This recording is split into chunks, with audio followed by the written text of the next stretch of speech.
Hey, hello, everybody. Welcome to Most Wanted Topics. I'm your host, Kevin the Tank. Along with me, Atomic Tommy per use. How you doing, Atomic Tommy? Good as always. Good as always. We're back. We're back for another week, and it was an intense week at Most Wanted Madness. The Sweet 16 was rocking and rolling, and we have some exciting finishes to talk about. So, everybody, get out your brackets. It's time to keep score and see how you're doing to follow along. Atomic Tommy is going to take you through our 16 opponents that are left in this action. This is action-packed. This was intense. That's right. So get out your brackets, follow along, and here we go with our wrap-up of our 16 contenders. Now, we're kicking it off here. Bane and Kingpin, okay? Two titans in their own right. All of these matchups were great, but this one really sets the tone for the rest of the bracket. I mean, this was a crazy game. And if we're being honest, these two are far apart in a lot of ways, but matched in a lot more. Bane and Kingpin are very, very similar. And I want to say durability. Like, Bane has the Venom. Yeah, he's super strong, but there's nothing necessarily invulnerable about him.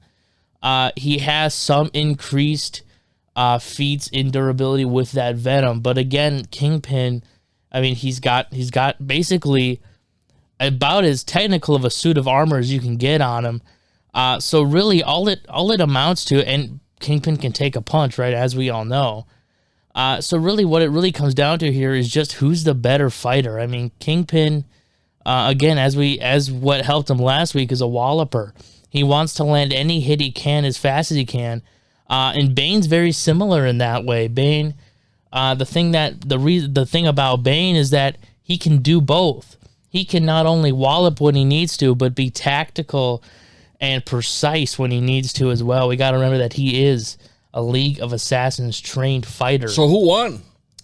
Bane. Oh, wow. Bane. Follow along in that one, boys and girls. Bane was a favorite in that matchup, actually, believe it or not. I know some people were saying Kingpin had it, but believe it or not, Bane was the favorite, and Bane took it. On to the next one, Atomic Tommy.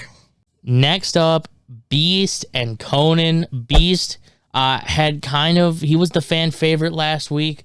A lot of people wanted Beast. He managed to get through round one, but unfortunately, he is going to lose to Conan right here. Now, Dan... Oh, what? Dan, before you start crying, because again, number one Beast fan Dan, okay, that should be his new name. Away from Dan the Amazing Spider-Man. This is an upset. And on to number one Beast fan Dan, because... This is an upset. It is an upset and he will be crying. However, Conan is a great fighter. What limits Beast here is the fact that he is not very skilled in combat. Yes, he has the strength. He has the monstrous form.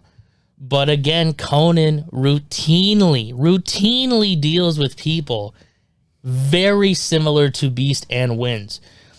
Conan is very close to Kingpin and Bane in strength and around the Kingpin level of durability, just off of the fact that he is peak human, okay? He has trained, he has hardened, he has enhanced every possible part of himself that he can naturally. Beast, while a mutant, while strong, has no fighting chance against Conan. I'm sorry. I don't make the rules. We just watch them play out, and that is just how it happens, okay? Beast loses to Conan. On to the next one here. Deathstroke versus X-23. Battle of the healing factors, okay? This is kind of a tough way to look at it because Deathstroke, super soldier, trained assassin, going up against a Wolverine here, and it's who's more brutal, who's more ruthless in this fight. While Deathstroke's trying to be skillful and tactical, X-23 is just swinging at him with the claws, taking every hit, every slash Deathstroke tries to blow, and just absorbs it, heals. Nothing Deathstroke can really do to permanently hurt X-23. And Deathstroke's older. Then X23, and X23 just ultimately wins that fight just off of time. It was a long one. This one was expected. Deathstroke just gets worn out. Yeah, a hell of a fighter, but let's face it, when you got healing power like that, yeah, there's no damage you can do. There's really nothing Deathstroke can do to take down X23, shall we say. It was a tough fight, but at the end of the day, X23 wins it. X23 advances in the brackets, moving along. Match. Next up, Snake Eyes versus Last Ronin Michelangelo. This was a great one to watch. This was entertaining. A couple more fan favorites here duking it out. The Independents, G.I. Joe, TMNT. But again, Last Ronin Mikey is able to advance solely off of the fact that he is just far and above strong and durable than Snake Eyes. Let's not discredit Snake Eyes, okay? A skilled ninja, super talented fighter here, can put up with the best of them, but it's a turtle. A human ninja versus a mutant ninja. A mutant ninja turtle. It was too much for Snake Eyes to overcome. And what we have to remember is, I think what a lot of people think of when they hear like Michelangelo is, the goofball on the skateboard. That's not Last Ronin Michelangelo. He is locked in 24/7, harnessing the grief, skill, and knowledge of decades of experience with his brothers, the grief of the loss of his brothers, and he's ready to win any fight. Yeah, this Ronin was not worried about how long the pizza dude took to bring him his pizza. Just unfortunately, Snake Eyes, nothing you can do. This one went the distance. It was entertaining all the way to the end. It was a great matchup.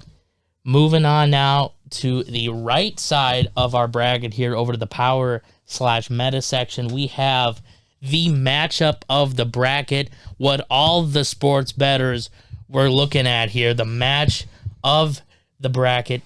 Aquaman versus Namor. This was a big one. Played out, and Aquaman takes it. No suspense needed. Aquaman takes it. Now, there's going to be some screaming. There's going to be some pitchforks. Las Vegas odds makers had Namor going on that one. And if we're being honest, look, I like Namor. Namor, as we've said multiple times, very underrated character.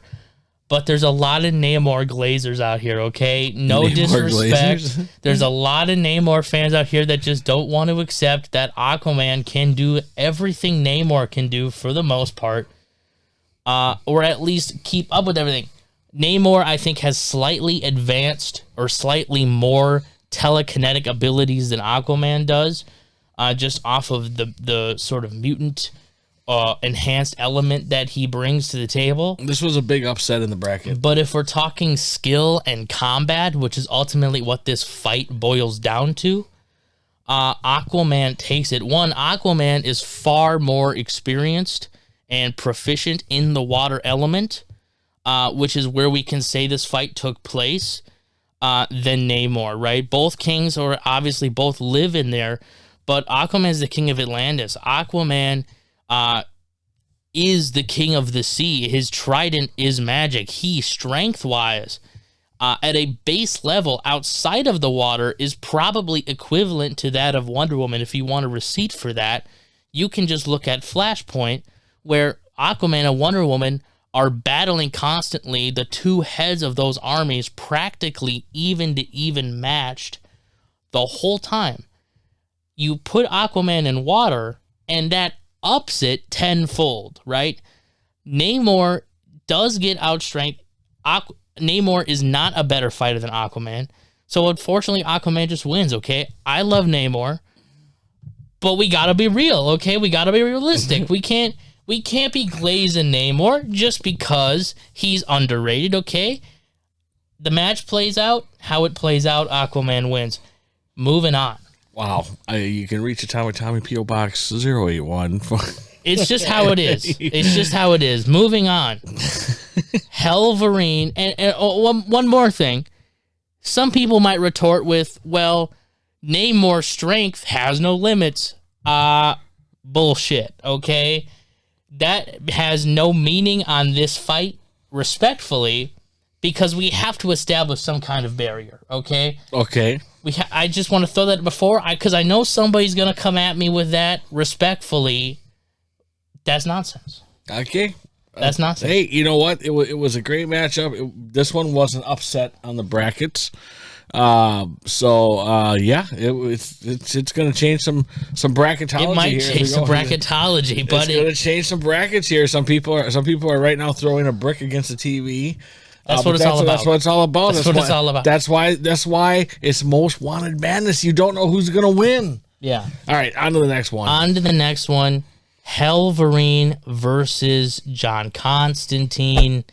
Helverine wins. Now it's important to remember. It's the first appearance for Helverine, and Helverine is well on his way. It really is. It's important to remember John Constantine, again, very skilled magician. His specialty is in demons and the defeat of them through magic. But we have to remember that John Constantine, at the end of the day, isn't a fighter. He isn't Superman, okay? He's just a regular guy. He's just a dude. A sub-athletic guy with extreme knowledge of magic. We're putting him up not against some demon, out of hell that's kind of gathering his bearings that John can just, quick zap back into hell. No, we're dealing with a Ghost Rider-like, demon-infused Wolverine, okay? That was too much to handle for Constantine. It was just too much. John Constantine just can't move. I mean, not only is Helverine faster, more agile, John Constantine just unfortunately can't keep up. Well, there was just no magic you could do to keep up with it. There's really not. I mean, it's unfortunate. Maybe if John played it a little better, maybe got a quick spell out there off the gate. But unfortunately, John underestimated his opponent. This was really over before it started. The Wolverine Helverine dominated that game. And, it really did, yeah. Yeah, it wasn't much of a game to watch. The Snake Eyes one was much better. It really was, honestly. Moving on now into the tech category, Spider-Man 2099 versus Batman Beyond, Battle of the Future technology here. Miguel O'Hara, Terry McGinnis. What we have to remember, Spider-Man 2099 is a Peter Parker light character, right? Still has semi-comparable strength, agility, all of that kind of stuff, but is really enhanced by his technology. Now, you might hear that and say, well, Spider-Man's pretty powerful. This guy's like Spider-Man. How does Batman Beyond stand a chance? Well, Batman Beyond has very similar enhancements, not off of a power set, but by his suit. That massively increases his strength, durability, agility, very similar, if not equal to that, of Spider-Man 2099. Combat-wise, you could say really 50-50. Obviously, Terry McGinnis is not Bruce Wayne. And obviously, Miguel O'Hara is just, they can both fight, but it's pretty 50-50. Batman Beyond does win this matchup, though. And the reason for that, the game winner, is Bruce Wayne in his ear. What we have to remember is that Batman Beyond still has Bruce Wayne as an old man in that Batcave guiding him through the fight. That's going to win him any of these fights with Bruce Wayne in his ear. Yeah, it was a solid matchup. I mean, that one didn't interest me as much as the other ones, but it is what it is. It is what it is. To the last match now. Cable versus the Punisher. This one is another one that's going to upset some people. This one I was all in on the Punisher. Okay. My bracket was Punisher. This was going to upset some people, okay? But Cable wins, all right? Oof. Now, let me explain, all right? Let me explain. Not happy with Tommy right now. Again, there's a lot of Punisher glaze out there simply because he's the Punisher. And I hear you. He's the Punisher is awesome. The Punisher is sick. But we are in a realistic fighting scenario here. And Punisher is just outgunned and outmatched in every way by Cable, okay? I know it's tough. I know it's tough to hear. I know it's a hard pill to swallow. I blame the refs on this game. This game had a lot. This Punisher should have won this game. There were just too many fouls to overcome. I think the officials definitely. I think some gamblers got to this game, and I don't know. The Punisher should have won this game. What people forget about, I blame the officials. All the way. I blame the officials. Punisher got that Sam Darnold treatment, man. That's unfortunate. What we have Officials to, I think there's a fine coming. What we have to remember about Cable is that just off of his heritage and mutant genealogy, he does bring some telekinetic, enhanced telekinesis to this, similar to that. Here we go, digging deep. Not as powerful as Jean Grey, but from that, right, very close to that, similar in style. You could say there was some cheap shots going on, utilizing that power. But again, just looking at Cable's weaponry, better guns, faster, harder hitting bullets. Punisher just can't keep up again, and just not as skilled of a fighter as Cable, unfortunately. So with that does wrap it up. I'm still upset at this game. I know you're upset. I know people are upset. Blame the officials. Look, to get a little meta here for a second, okay? People were telling me, you just got to let Punisher go through. But we can't do that. We got to be fair. You got to be fair, but the officials didn't make it fair. And we can debate it. If you want to come into the shop and talk about it, let's do that. I want to give one more note. Yeah, let's come to the shop and talk about that. I want to give one more note on the Aquaman Namor fight because I'm going to hear about it. It's going to be quick. I just want to make one more note. I think some people, I can hear it already, specifically from Dan, and a few others along with him, that Aquaman is not as strong as Wonder Woman, even though I gave that receipt, but more specifically, how do we know Wonder Woman is stronger than Namor? And to that, I would say, don't be delusional, okay? Wonder Woman is a practically Greek goddess, okay? Wonder Woman is far and above, easily comparable to Superman, okay? Not as strong as Superman, because Aquaman is not as strong as Superman, which makes Wonder Woman not as strong as Superman.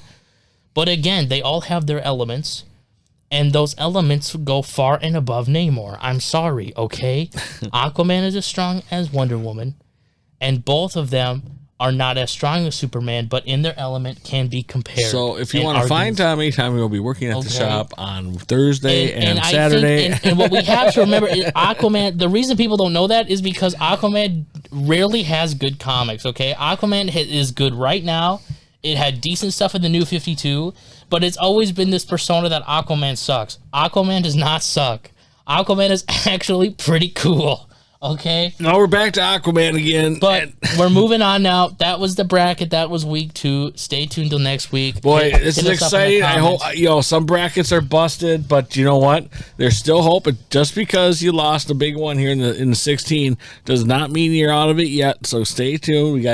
We got the next couple weeks to go here, and we're doing fine. It's been fun so far, but boy, I disagree with those refs suck. Again, we don't make the rules. Okay? We don't make the rules. The games happen. The games There's play upsets. Out how they play out. They play out how they play out. You're absolutely right at Tommy. It's been a great one so far. There's been some upsets, but so far so good. And we got to move on. We got to move on. We got to talk about some comics that came out this week. Anything in particular you want to talk about with the comics that came out? Oh yeah, there's a couple of things. I think what we have to talk about for at least a little bit here, Batman Hush 2. It was all the rage. That was the big one. That was the big one. It was all the rage this week. All eyes were on this because it is the sequel, obviously, to a pretty infamous Batman story. And what I think, if I'm being honest for a second, I'm not a huge fan of the first Hush story, okay? It's definitely defining of the time, great story. But at the end of the day, it's not my favorite comic. Okay, I was never that impressed by it, and I don't remember it that much, right? But I did check out Hush 2, and I was equally as unimpressed. All right, unfortunately, just Jeff Loeb, Jim Lee reuniting, sick, right? Cool, whatever. But it just reeks of gimmick and cash grab.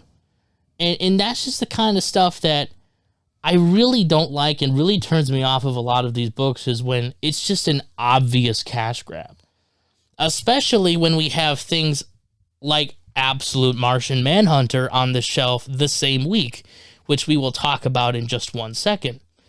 But it kind of bugs me just a little bit when you get to the end of the first part And it wasn't really an outstanding issue or anything. A decent start to the follow-up, but it's just kind of a bad look when you get to the back page and it's just showing you like there are 2 whole pages of variant covers A through K, incentives, all this stuff, and it's just like, dude, just, I get it. It worked. It's selling like hotcakes, but it's just not something I'm interested in comics. It's not something I'm interested in from DC. A follow-up to a story that didn't really need a follow-up, right? Not at least in this kind of a sense. So, yeah, no, I wasn't impressed by Hush 2. We'll check it out. Of course, it's on the shelf, right? Is what people are talking about. So we'll keep updated. But I'm just not impressed. Fortunately, we had probably one of the best DC comics I've read in a very long time. Absolute Martian Manhunter on the shelf in the same week. It feels like every week we're back here talking about how good the Absolute Universe is, we can't stop now. It's holding it together for sure. I mean, it's DC. They needed it. All the Absolute titles are definitely the glue that's binding DC together. I mean, if you haven't read Martian Manhunter, I understand. Definitely, probably the most slept on title, the underdog title, the title that kind of had a lot of people scratching their heads, wondering what could they do with this. Well, they went heavy on it with the variants, that's for sure. Well, again, I mean, what else is new, right? Unfortunately, but it's probably the most creative DC comic I have read in at least the last 5 years. The creative team behind it, Denise Camp, I believe, is the writer, who is also on the Ultimates currently, which is another great book from Marvel. They were really able to go all out and wild with this book. I've seen the word psychedelic thrown around a lot on the internet, and that's honestly, I think, one of the best ways to describe it, because it is a ride the whole way through.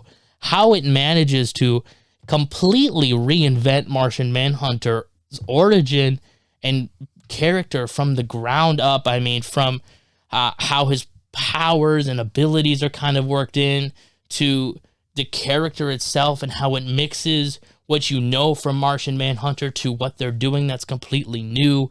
It is not at all really the Martian Manhunter from normal DC Comics. It is a complete retelling of Martian Manhunter, but it still impressively and flawlessly manages to maintain a true and faithful foundation of all of the elements that make up Martian Manhunter. Somehow, this version of Martian Manhunter is so different from anything I've ever read, but I still clearly know that it's Martian Manhunter. This comic was insane. Was it the best Absolute title? I don't know, okay? I'm not going to say it's the best one to release so far, but it might be close. And the fact that it was the most slept on makes this even better of an underdog story. So if you haven't, I'm not going to go too much into plot details, because honestly, I have to reread it again to really get everything. It's one of those books you have to be locked into reading. You got to maybe read it a couple of times, but also it's only the first issue. And usually I don't like to dive too deep into story elements when it's only the first issue, especially in a case like this one. Again, it's a book not a lot of people have picked up. So you got to check out Absolute Martian Manhunter. And that is what we had this week. Give it a try. Give it a few issues. We carried our Most Wanted comics. If you want to add it to your pull list, feel free to come in and add it. We'll be happy to pull it for you. Coming up this week, though, we're back to all Marvel. All eyes on Marvel, because we have 2 books coming out that I really want to mention here. Three actually. But first, we got to mention All New Venom, number 5. Finally, the new Venom will be revealed officially right here in this issue. Obviously, it was leaked online, so everybody already knows who it is. I know who it is. You probably know who it is. But we're not going to talk about it until next week when the book is out, because we don't do that kind of stuff. We don't spoil here on We don't on spoil. The show. No. That being said, that'll be interesting to see how the official reception comes out for that this week, and we'll be back with that next week. Coming up, also, Marvel Rivals #1, right? A very popular game out there right now. One I probably should be playing more, being somebody who does play video games, but I'm really not, to be honest with you. But they did turn it into a comic, as they do with most Marvel games. And I know there's a lot of hype around for that one. So Marvel Rivals #1. Coming up, finally, probably my most anticipated, or one of my most anticipated comics of 2025. Daredevil, Cold Day in Hell #1. Basically Old Man Logan, but with Daredevil. It does not get much better than this. I am so hyped for that book. We're going to have to check it out. All right. Anything else coming out? Those are the highlights. That's a big week coming out. Marvel coming back strong. All right. So some housekeeping items we have to take care of. You know, the calm before the storm. I tell you what, April's going to be nice, smooth going. I shouldn't say smooth going, but May is smoother. March was busy for us. So as we roll through April, prepare. We have a lot to talk about for May coming up, and I want to get this out there now so you start planning your calendars effectively. So starting with May 3rd, Saturday, May 3rd, is Free Comic Book Day. Yes. And with Free Comic Book Day, we have Frank Fosco coming back to Most Wanted Comics to sign autographs and do sketches and just have a lot of fun with Frank Fosco. He hasn't been here since we first opened the store. He was right behind Dave Wheeler, one of our early guests.